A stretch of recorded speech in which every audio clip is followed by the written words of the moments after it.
Hello, everybody, to a beautiful overcast Georgia morning. So, today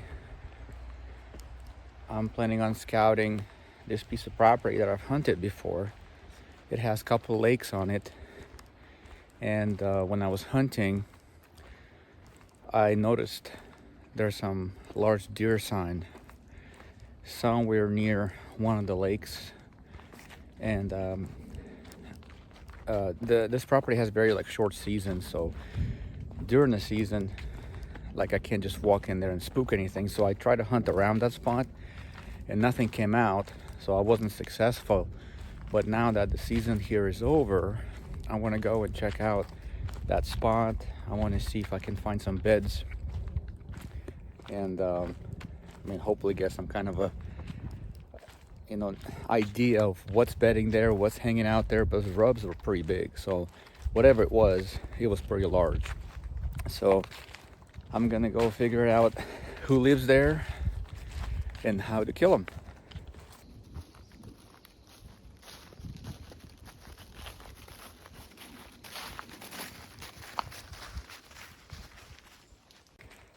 So right now I'm just walking, walking in. It's public land, of course. It's public access. So it's a well-beaten path to the lakes. And that's one thing about public land is, you have to share with everyone else, right? Well, that didn't take long.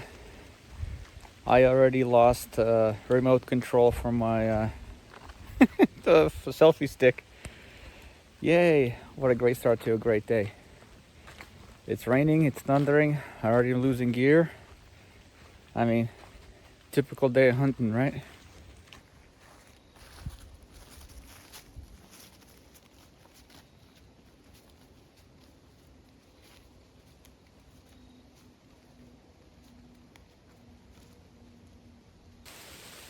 So it started to rain pretty hard.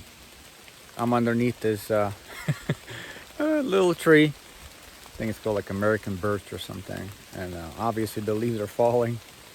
Well, most of them already fell, so I don't have that much cover, but I didn't bring my poncho with me today. I don't know why. I got everything else, just not that. But we're still out here enjoying the weather. I'm just waiting for the downpour to stop, and I was just gonna add a couple things about how I hunt, and because I know I'm gonna get some feedback on this, because everybody's got an opinion. I don't chase down 14 point, 25 point, 32 point bucks all the time, okay? So I don't see hunting as a trophy chase.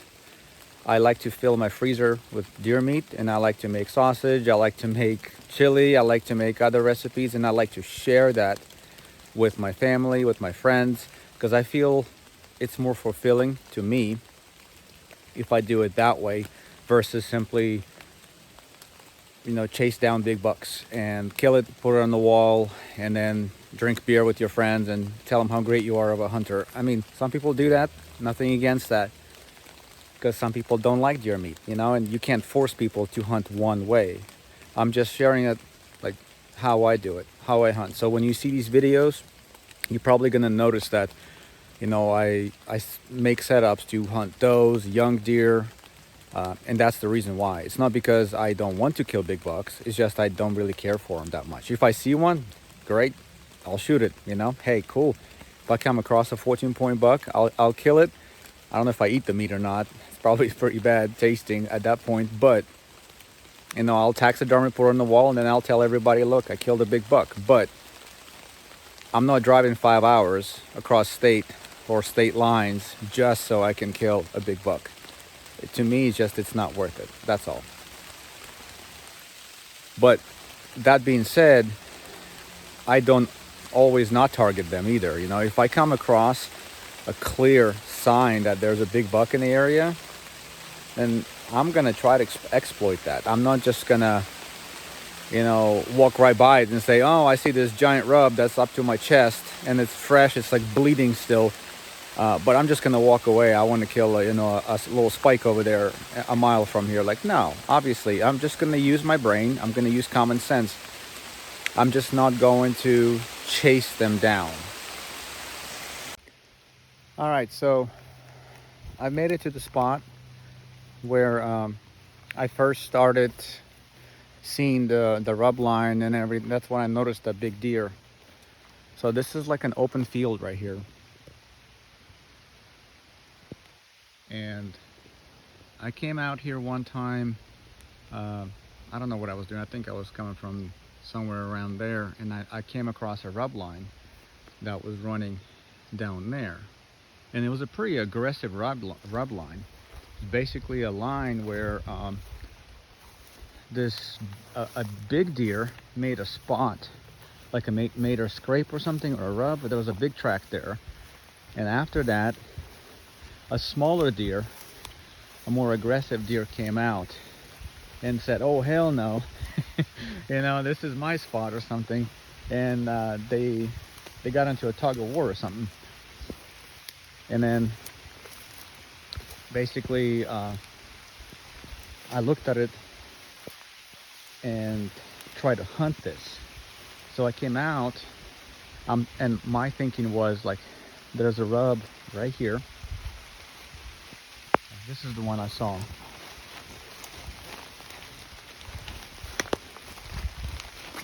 So there's a nice rub line right here.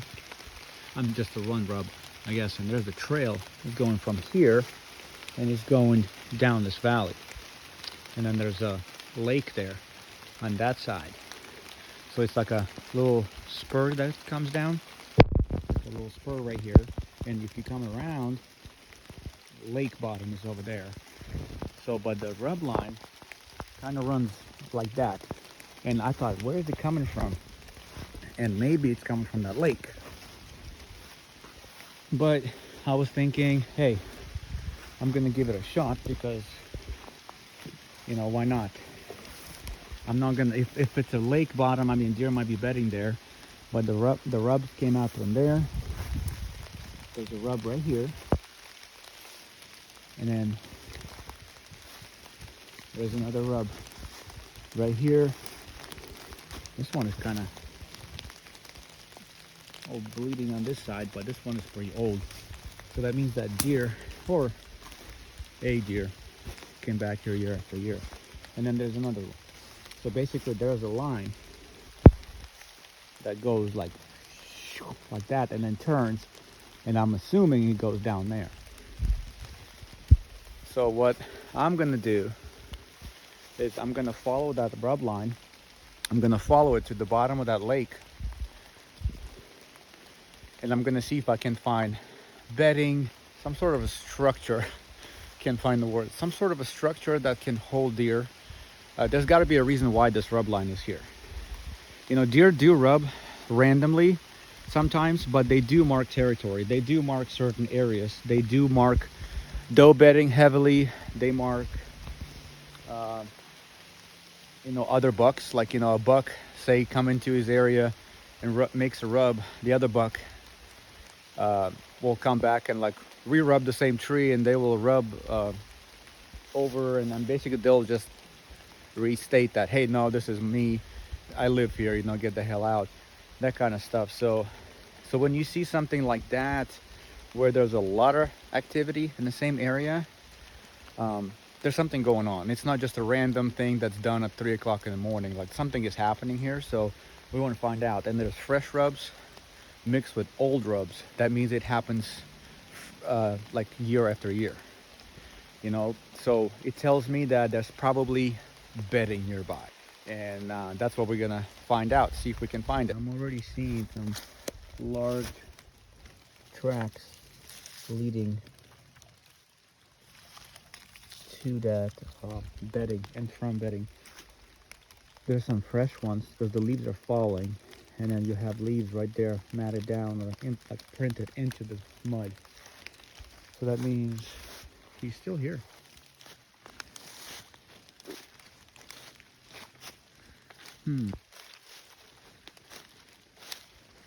So what I'm expecting to see here is rubs.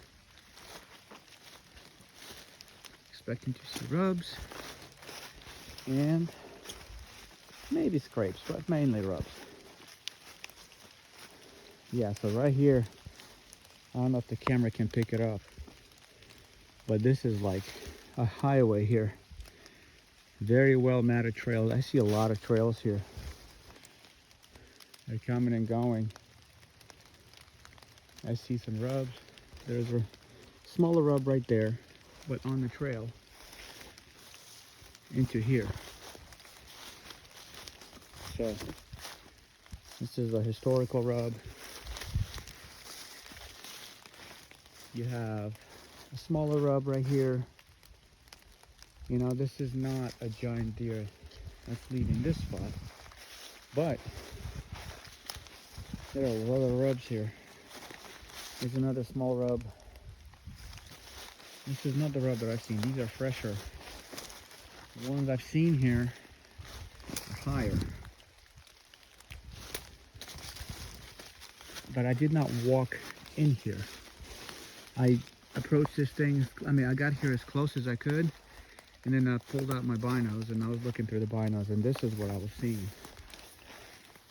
So this is better right here. You have a nice rub right here, and you have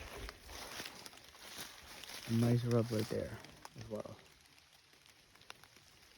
And if you follow it, oh, that's very muddy here. Perfect. Well, we better step on. We gotta step up on on these plants over here. Otherwise, you might just get stuck in here. And if you follow the rub line, guys, right? There's a rub right here.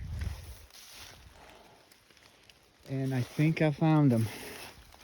I think I found the giant deer. Found his bed. You guys ready? What is this? This is what I was chasing for. I got him. Anyway, that's a joke. But in all seriousness though, this is like a perfect spot for deer to chill and to hide, because right there is all water, so people cannot come from there. On top of the hill right there, you can't see it, but maybe 80 or 90 yards from here, there's a pretty well beat path of people coming down here to go fishing. So, but he's not worried about people fishing, because I mean, these deer they're not stupid. They see people day after day, and they learn, you know, when people are fishing, when people are hunting. Basically, when people just stick to their path and then just go fishing and then never deviate from those paths, those deer are okay with that. But the moment people start wandering around the forest, that's when they have a problem. So I don't see any bedding here. Maybe there's some bedding a little bit over there, but then that will be not in shade. So I'm thinking this might be like a day bedding. If it is, they just kind of chill in here. Maybe it's like a rut bedding, because in rut, bucks will bed a little bit differently. They will bed somewhere where they can intercept the does with their scent. And then in the bottom of the hill like this, they get what is like what's called a thermal hub. Basically all the smells and everything, all the molecules of the wind, because the way the wind works and the way the airstream works, you know, the hot air rises and cold air settles down. So when the wind cools down in the evening, all these scents, just think of it like water. They pour down the hill into the valley, and they basically mix, and there's just all these scents and smells from the surrounding area end up in places like this. So we call them the thermal hub, you know, and these deer will come down here or chill here, and they will get the scoop, basically the sit rep of the entire area, like who's here, who's there, any does that are in heat, anything, any competition bucks, you know, coming through, rubbing and scraping. And peeing and scrapes and stuff like that. So they get little sense of what's going on around them, just so they can make better decisions to survive, I guess.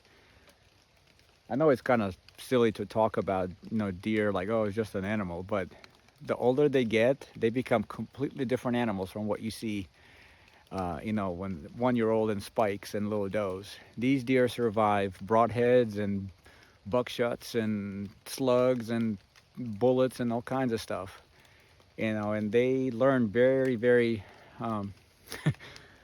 strong lessons from life. And, they tend to, gravitate to these areas because they learn that, hey, if I know what's going on, I live longer. So anyway, I'm going to keep looking around here. I don't expect to find beds here. I'm thinking this is just like a thermal hub area. But I'm going to keep looking around here, see if I can find anything else. And but nonetheless, this thermal hub is a potential area where they can hang out for the day, and then they can come back out in the evening, try to eat, feed and stuff. So what I'm going to do is I want to see if I can find a setup just out of noise and sight distance.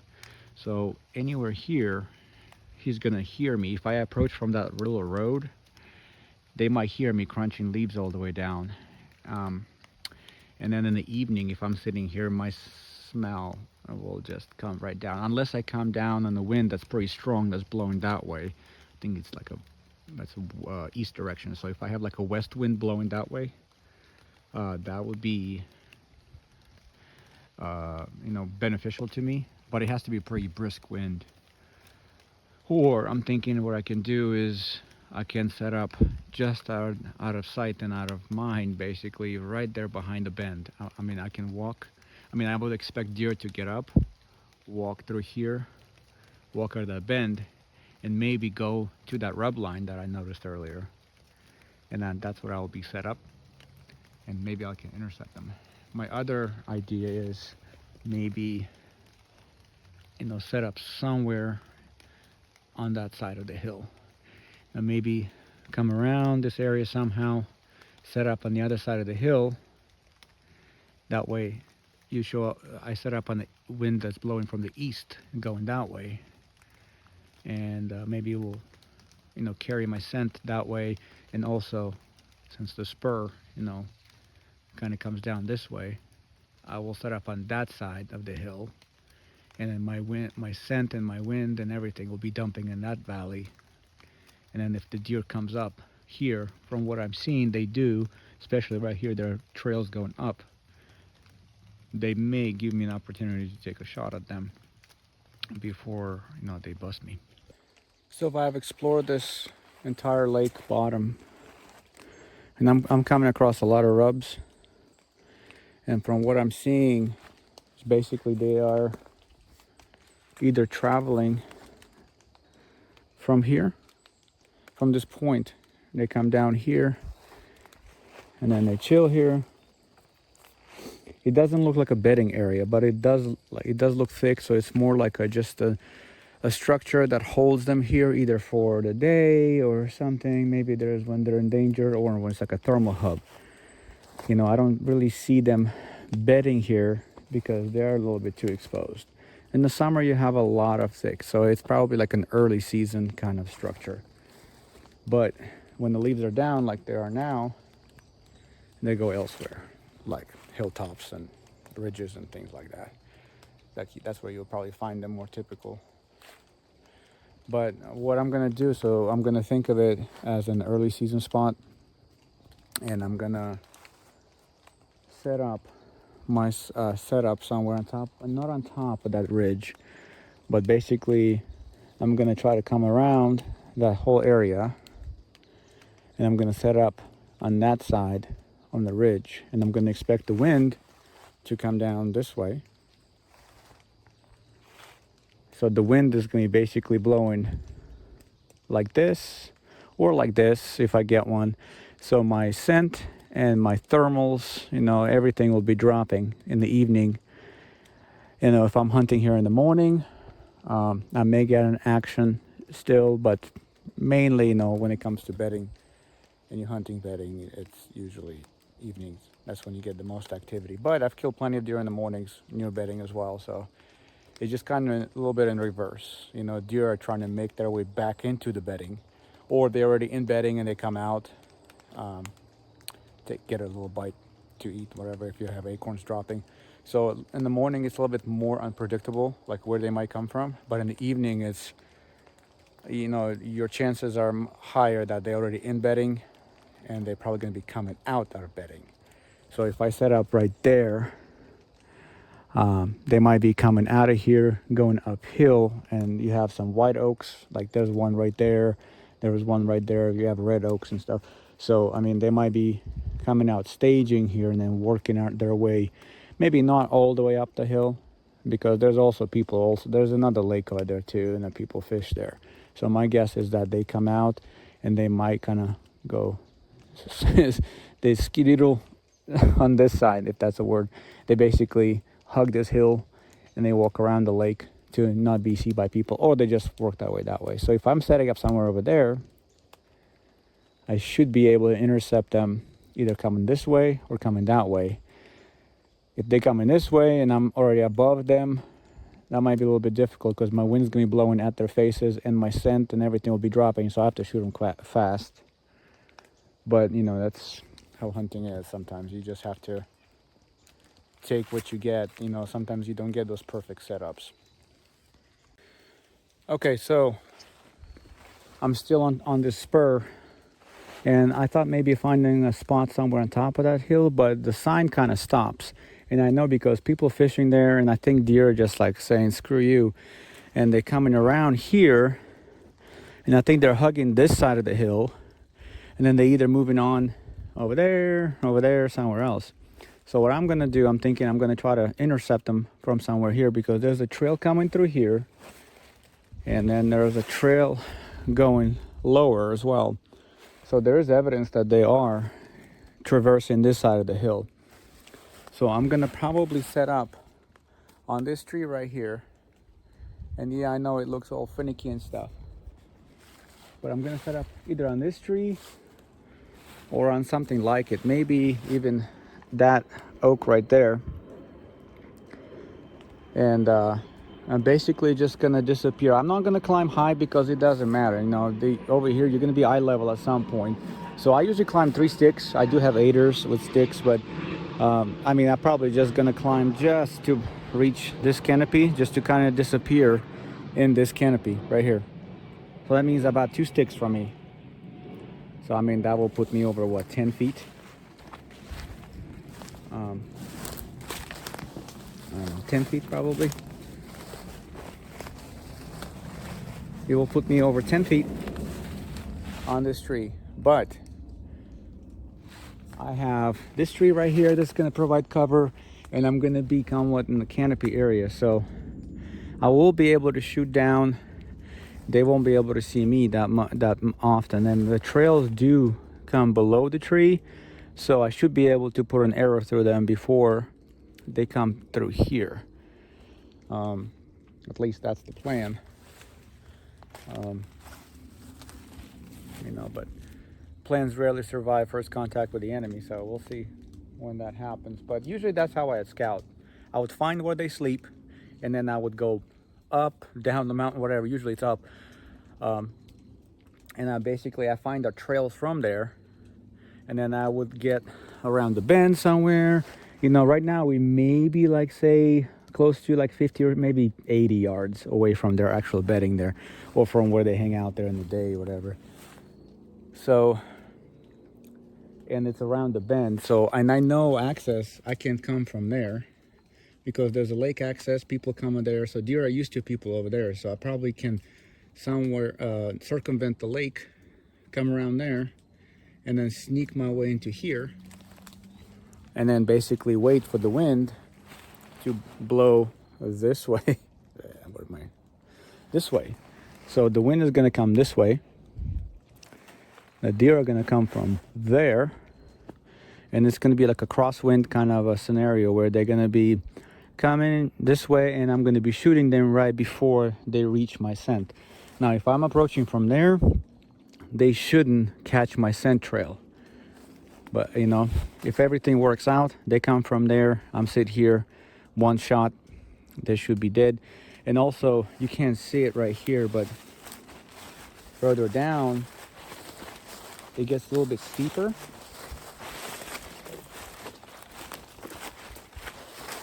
Right here, it gets pretty steep. And you know, the grade goes from 45 degrees to probably like 70 or 80 degrees. It's like a drop off into the ditch.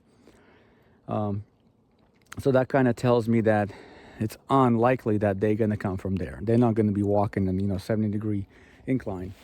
So they probably come through here, and I can see there's a big trail coming like that. So that tree right there is going to be perfect for that trail. Yep. Trail. Big trail right there. Big trail right here. I don't know if you can see it. Right here. Big trail going down. So that's going to be an intercept point. It kind of creating a funnel and intercept points. So think of it as just getting as many variables on your side as possible. You're in your bedding. You are in the right time of the day that there's highly likely they're in there, such as evening, right? And then it would be great if you have some oaks dropping on that side, so there will be food, which, with all these oaks around here, it's inevitable they will be dropping at some point, right? Especially in the early season, where we said they're probably likely bedding there because of all the cover. So you kind of intercepting them in between. They're coming out to feed in the evening. They're only less than 100 yards away, so chances are they should move within shooting daylight or legal light. Because if you get too far away, they will move, but by the time they get to you, it's going to be 8 o'clock at night or 9 o'clock at night, and you can't shoot them. So get as many variables on your side as possible, set up in between somewhere to intercept them. Make sure the wind is in your favor, and pay attention to those thermals. What are they going to do in the evening? Are they going to go down? Yes, and where are they going? They, kind of combine the thermals with the wind. That way you have everything on your side. So in this situation, you would come here on east wind blowing this way, and it's downhill. So you have wind blowing this way and your thermals dumping all your scent into here. And the deer coming from there, and you'll be able to shoot them.